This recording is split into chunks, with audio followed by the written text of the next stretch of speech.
Je les vois devant l'entrée d'honneur de leur fac à eux. Je vois mon père passer sous l'arche de grès ocre, les carreaux rouge sang luisant derrière sa tête. Je vois ma mère tenant quelques livres sur la hanche, devant le pilier de briques, et derrière elle, la grille de fer forgé encore ouverte, hérissée de pics noirs en ce matin de mai. C'est la remise des diplômes. Ils vont se marier. Ce sont des enfants. Ils sont bêtes. Ils se savent innocents. Ils ne veulent de mal à personne. Je voudrais leur dire, arrêtez, ne faites pas ça. Tu te trompes de femme. Tu te trompes d'homme. Vous ferez des choses que jamais vous n'auriez cru faire. Vous ferez souffrir des enfants. Et vous souffrirez vous-même atrocement. Vous souhaiterez mourir. Voilà ce que je voudrais leur dire en cette fin de mai. Mais je n'en fais rien. Je veux vivre. Je les prends comme deux poupées de papier, mâles et femelles, et les frotte à la hanche tels des silex pour en tirer des étincelles. Je leur dis, faites ce que vous alliez faire, et moi, je raconterai ce qui s'est passé. Ah, Walter, regarde, les voilà. C'est quoi ce texte? Tu vois, ça aurait pu être écrit par l'un de nous deux. Pourquoi il a laissé Karine prendre le volant? Tiens, il y a des poèmes géniaux là-dedans. C'est drôle comme les choses se passent, justement alors qu'on ne s'y attend pas. J'aime cette femme depuis des années-lumière, mon frère. Mais tu vois, elle a vécu des choses difficiles. On est passé à travers ça calmement. Et puis hier, quand on est tombé sur toi, eh ben, ces choses à travers lesquelles on était passé calmement, elles ont refait surface. Tu vois ce que je veux dire? Je crois que oui. Qu'est-ce que tu vois? Ben... il y a des personnes qui se sentent indignes d'être aimées. Elles ne prennent pas leur place. Elles se font toutes petites. En essayant de n'ouvrir aucune brèche au passé. Ça, c'est d'une lucidité. D'où Jésus? Tu serais pas Jésus, par hasard? Tu peux parler, toi? Tu veux pas aller marcher sur l'eau et me la ramener, vieux? Non, j'ai peur de l'eau. J'ai toujours eu peur.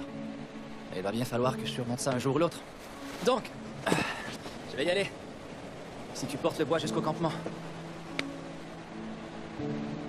Ça te plairait? Oui? C'est comme si c'était fait. D'accord.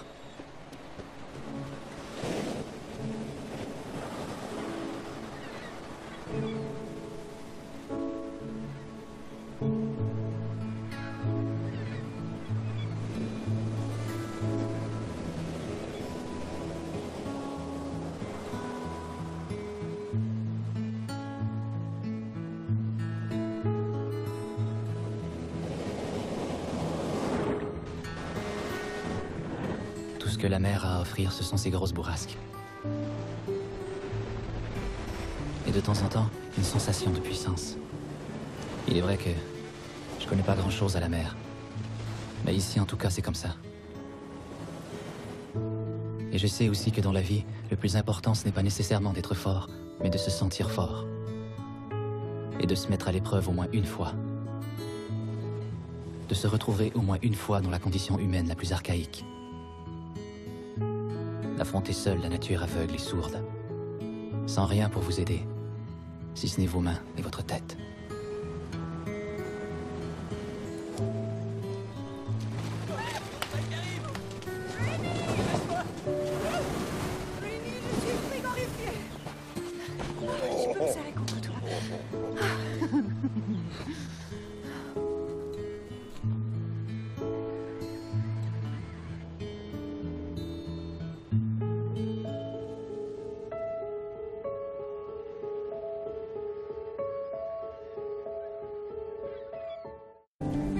Et je crois avoir trouvé alors qu'il est le secret de mon bonheur. Une vie tranquille et retirée du monde à la campagne, avec la possibilité de me rendre utile pour les gens auxquels il est facile de venir en aide et qui n'ont jamais été habitués à recevoir. Et le travail qui, espérons-le, peut avoir son utilité. Puis le repos, la nature, les livres, la musique, l'amour de son prochain. Telle est ma conception du bonheur. Et enfin, plus que tout le reste, toi pour compagne, et des enfants peut-être.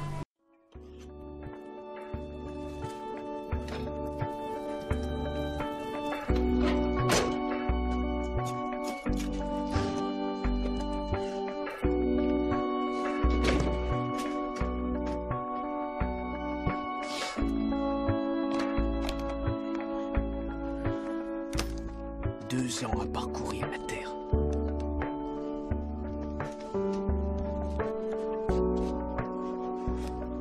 Ni téléphone, ni piscine, ni petite bête, ni cigarette.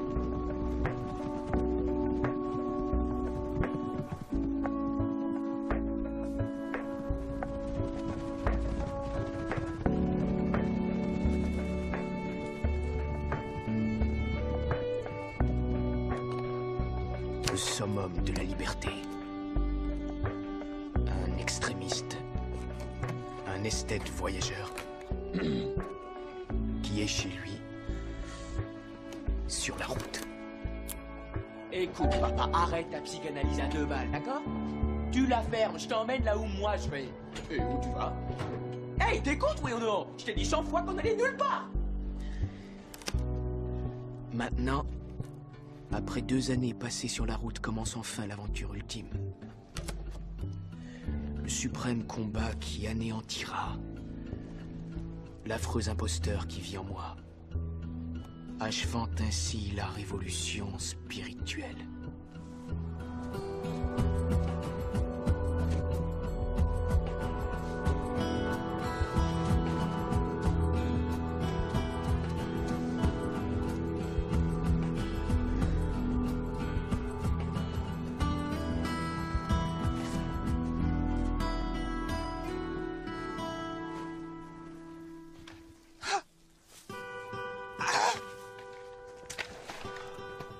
Loin de la civilisation empoisonnée, il fuit, et seul, arpente la terre pour se perdre en pleine nature.